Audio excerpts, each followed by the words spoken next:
Biz hozir Xitoyning Sian shahridagi mashhur Sin Shundin imperatorining Sopol muzeyidamiz. Sopol armiyasi bundan 3000 yil avval, eramizdan 3000 yil avval tashkil topgan. O'sha payti Sin Shundin, ya'ni Sianni birlashtirgan birinchi Xitoy imperatori hisoblanadi. Mana shu Xitoy imperatori o'zi taxtga o'tirgandan keyin 1 yildan keyin o'ziga maqbara qurdira boshladi. Bu maqbaraning perimetri 6 kilometrdan iborat va o'zi bilan birga vafot etgandan keyin bu yerda 8100 ta sopol soldatlar va otlarni haykallari qo'yilgan. Eng achinarlisi faqatgina haykallar emas, imperator bilan birgalikda uni 48 ta tirik kanizaga ham barcha boyliklari bilan ko'milgan. Bu yerdagi sopol armiyani har biri unikal, bir-birini takrorlamaydi. Haykallar hattoki yuz ko'zi o'lishi, hattoki ko'zini qarashlari ham o'zgacha. 1979-yilda mana shu armiyani shu yerlik fermerlar, aka-uka fermerlar quduq qazish jarayonida topishgan. 1,5 kilometr bu yoqda uzoqlikda quduq qazishayotganda birinchi mana shu haykalchalarni, bosh haykalchalarni topishgan va 80-yillardan boshlab bu yerda qazish ishlari olib borilgan. Hozir esa Siandagi eng mashhur o'sha terrakotoviy sopol armiya muzeyi hisoblanadi. Sin Shixuandi miloddan avvalgi 221-yilda tarqoq Xitoy podshohliklarini birlashtirib, yagona davlatga asos solgan hukmdor sifatida tarixga kirgan.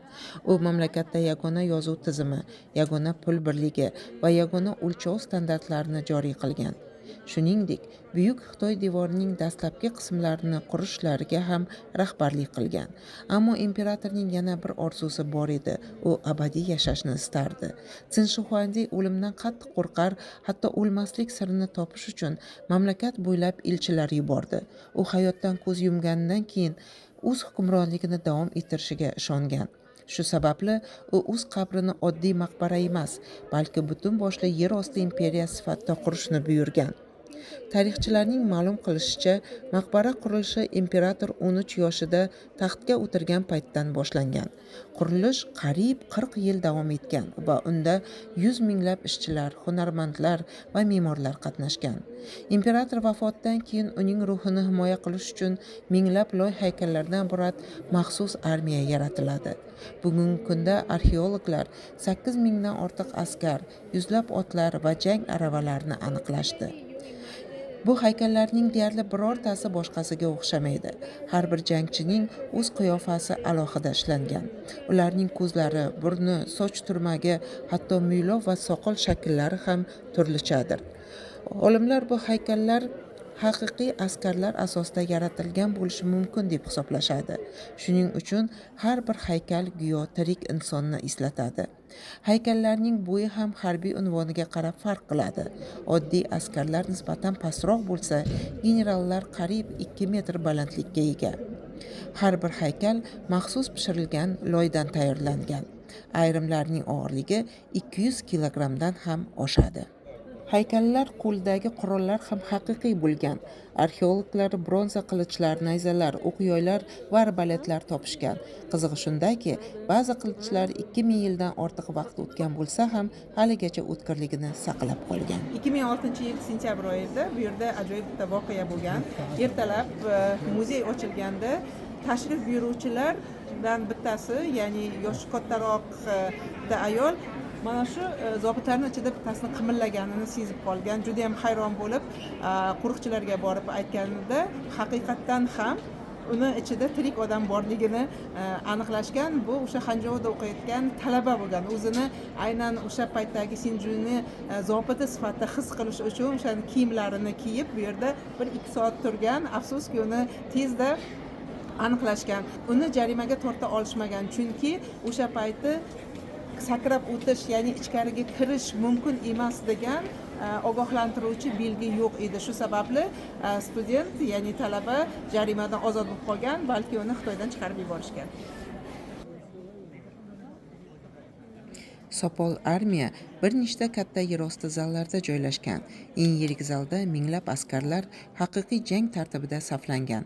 Oldingi qatorda piyoda qo'shinlar, orqa tomonda asosiy kuchlar, ikki qanotda esa himoya bo'linmalari joylashtirilgan. Bu tartib armiya istalgan vaqtda jangga kirishga tayyor turganday taassurot qoldiradi. Qiziq tomoni shundaki, armiya topilgan bo'lsa-da, imperatorning asosiy qabri hali ham to'liq ochilmagan. Sin Shundin Sopol armiyasi majmuasi 3 muzeydan iborat. Hozir kattasini ko'rdik. Biz hozir 3-muzeydamiz. 3-muzeyda bu yerda zal deb atashadi. Aynan qazish paytlari 4 ta otni haykali va 3 ta o'sha zobitlar, ot haydaydigan haydovchi zobitlar hamda ofitserlarning haykallari topilgan. Bu yer asosiy zallardan biri hisoblanadi.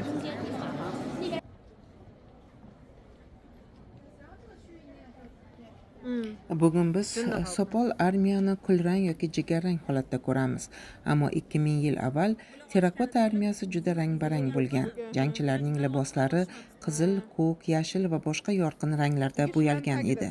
Afsuski, maqbara ochilgandan keyin havo ta'sirida bu ranglarning katta qismi qisqa vaqt ichida yo'qolib ketdi. Qadimgi tarixchi Sima Tsianning yozishicha, maqbara ichida saroylar, shaharlar va daryolar tasvirlangan. Hatto ba'zi daryolar simob bilan to'ldirilgani haqida ma'lumotlar ham mavjud. Zamonaviy tadqiqotlar ham maqbara atrofida simob miqdori yuqori ekanligini ko'rsatmoqda. Shu sababli olimlar hozircha asosiy qabrni ochishga shoshilmayapti. Ular zamonaviy texnologiyalar yanada rivojlanishini kutishmoqda. 1987-yilda Sopol armiyasi va Tsin Shuhuandi maqbarasi UNESCOning Butunjahon merosi ro'yxatiga kiritildi. Bugun bu yerga har yili millionlab sayyohlar tashrif buyuradi. Sopol armiya ko'pincha dunyoning 8-mo'jizasi deb ham ataladi. Chunki bu nafaqat ulkan me'moriy inshoot, balki qadimgi sivilizatsiyaning qudrati, san'ati va insonning abadiylikka intilishining ramzidir. Oddiy dehqonlar quduq qazish paytida topgan bu haykallar insoniyatga 2000 yil avvalgi Xitoy tarixining eshiklarini ochib berdi. Bugungi kunda qadimshunoslar Sopol armiyaning faqat bir qismigina o'rganilganini ta'kidlashmoqda. Har yili yangi haykallar, qurollar va qadimiy buyumlar topilayotir. Bu esa Tsin Shuhuandining ulkan yerosti saltanati hali ham o'zining barcha sirlarini ochib ulgurmaganini ko'rsatadi. Ehtimol kelajakdagi kashfiyotlar insoniyatning qadimgi Xitoy haqidagi tasavvurlarini yanada boyitadi va 2000 yildan ziyod vaqt davomida saqlanib kelayotgan bu noyob merosning yangi qirralarini namoyon etadi.